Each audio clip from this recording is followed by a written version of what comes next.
Hello there guys and welcome back to the channel. Right, so we have version 41.2 release notes and it's October, it's the monster month.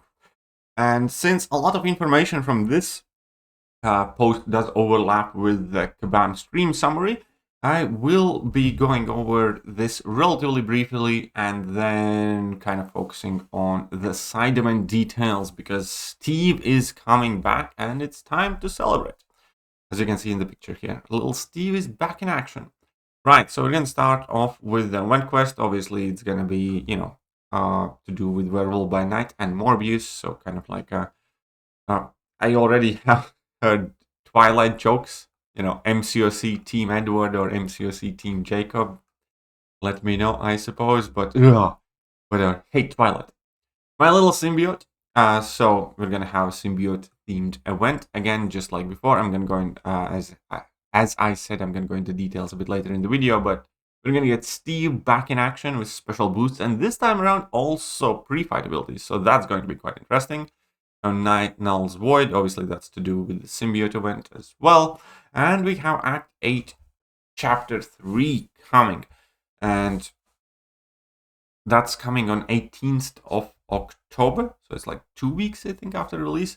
I will be streaming it as soon as it drops, and we'll be uploading guides within the next couple of days, completion, exploration guides, and the boss guides and the initial run experience explaining and so on and so forth.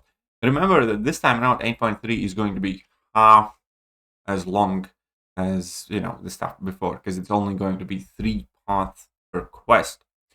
So I did the beta for it, it was fine. It was more or less the same stuff as 8.1 and 8.2. Some people like it, some people don't. We'll see how we get on with it live. The rewards, again, for most part, I think are quite decent. You do get some Titan shards, you do get 7-star crystal, you do get 7-star rank 1 to 2 gem, like 100 primordial dust for half of ascension. You also will get 50 primordial dust in the side event rewards, which I was happy to see. And then we have champion update, which is Will Vision balance basically is arriving. So Will Vision is going to get a slight damage increase. She's going to get, domino proofing. So she's going to become a domino counter, and she's going to get some ease of use access as well. As always, I will do the before and after damage comparison and my overall thoughts of the buff initially, and then probably later on as well. And this time around, we do need to pay a bit more attention to bug fixes and improvements, because there are some quite important ones coming in. They have fixed Hercules' bug with Dani Moonstar, where she would not at times bypass the immortality, but still Dani Moonstar, I think, needs more help than that. They fixed an issue with Battlegrounds fights not resolving correctly. I'm not entirely sure what that means. Hopefully, any improvements to Battlegrounds glitches are super, super important. But the more important here is the striker whiffing under certain conditions. So hopefully we will not see striker whiffs in the update. And another one that's, personally super important for me is that Hulk and Penny Parker's personal fury HUD icon no longer stacks with node buff furies. Now, Penny Parker furies, I'm not entirely sure whether she had any furies, but as somebody who uses Hulk a lot, it is super annoying when you mix up, Ebb and Flow knockdown fury with Hulk furies and so on and so forth. It's just confusing, and I'm super happy that they're finally fixing this. They're also fixing, finally, like after a year plus, Iron Man Infinity War bug where his SIG was granting power even when no armor up passives were active, making that fight significantly harder. And there are a few other bugs that are quite decent that they're fixing, but those were the most important ones that, they're getting rid of. I'm most happy about the Hulk one and the striker wave. Right. So let's take a look at the spooky season Summon Symbiote roster. The format is going to be fairly simple. You collect your symbiote from your in-game mail, then complete one quest to earn Catalyst to power up your symbiotes, and as you rank it up, you can do harder difficulties, and meanwhile at the same time you're collecting candy boosts from your summoned symbiote from daily login calendar, which will boost off your symbiote, one threat level across all quests, take Summon Symbiote into the side quest to pick a difficulty path, and collect candy boost from rewards in Sugar Rush.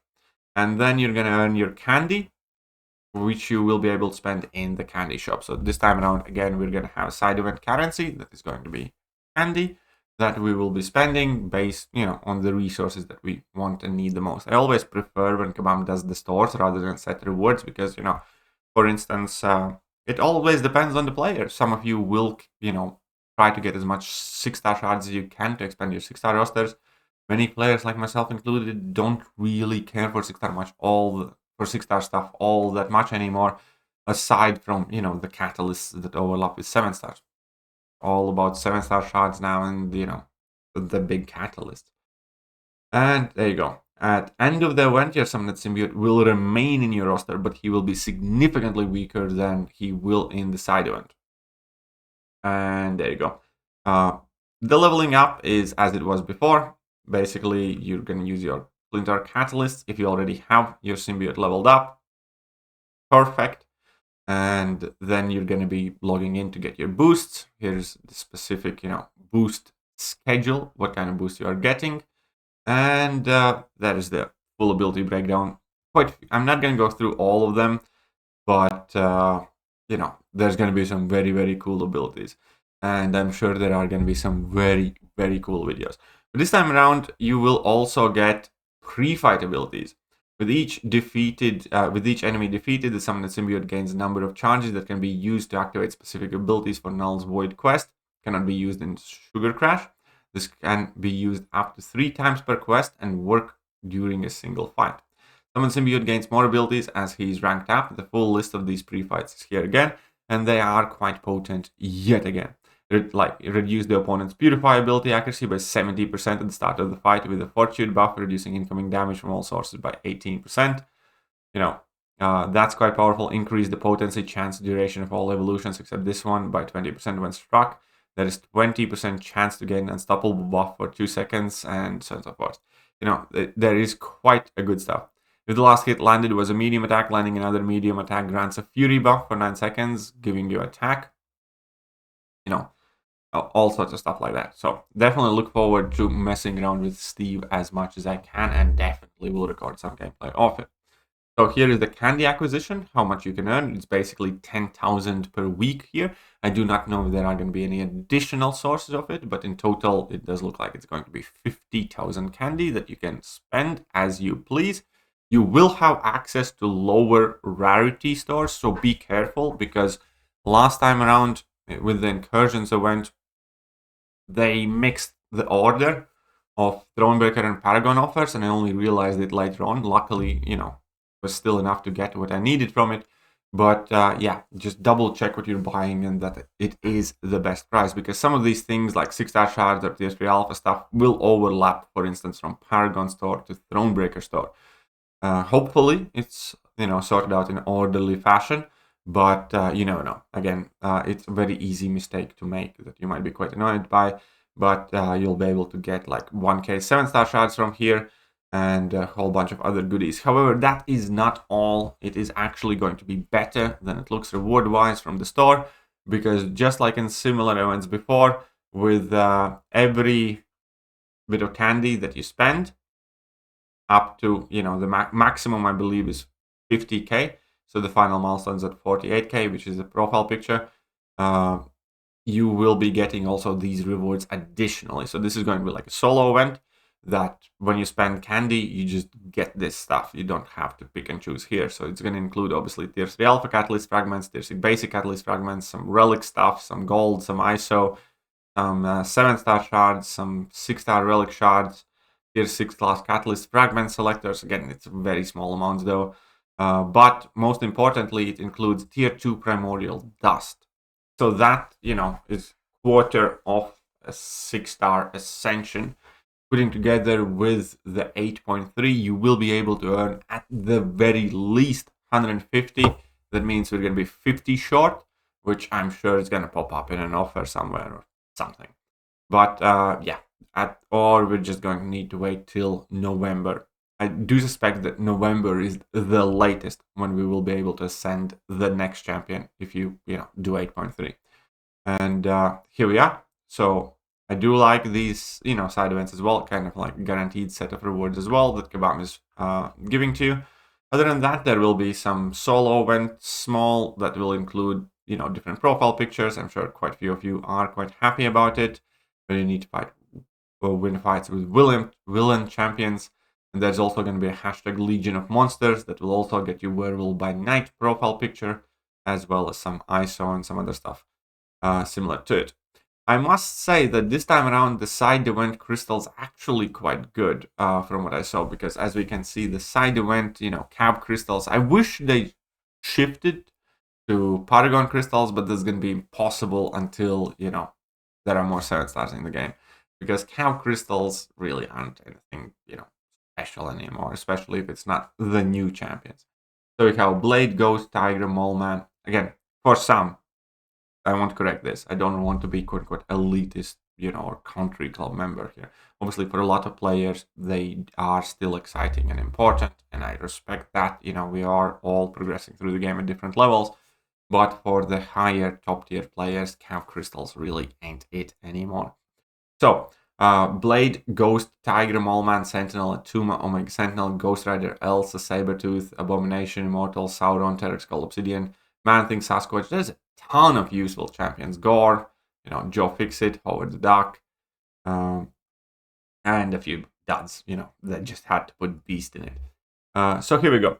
I must say, as one of the final comments is, I don't get the level of complaining sometimes. Like, don't get me wrong. I understand that nothing anybody ever does will please everybody, and I understand that Kabam definitely does deserve a lot of grief. And, I like to think that I'm relatively fair in my comments at Kabam. When they do something great, I criticize them. When they do something awful, I also do. But, what?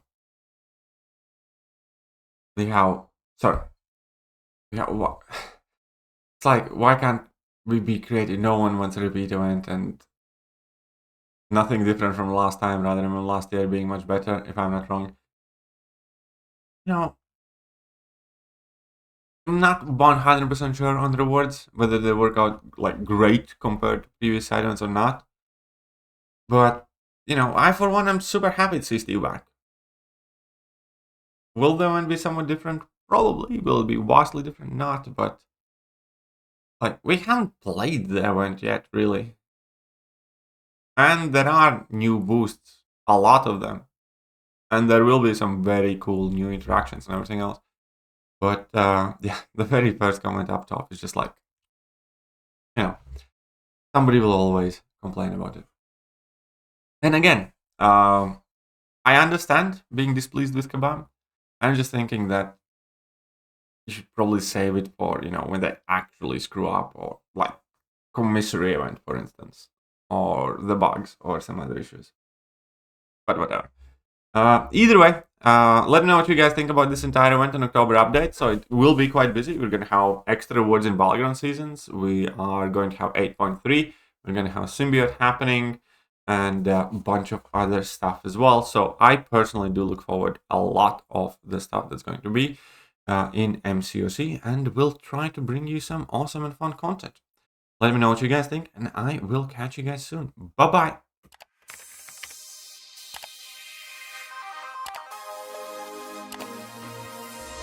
Hello there guys, and welcome back to the channel. So we have all the information about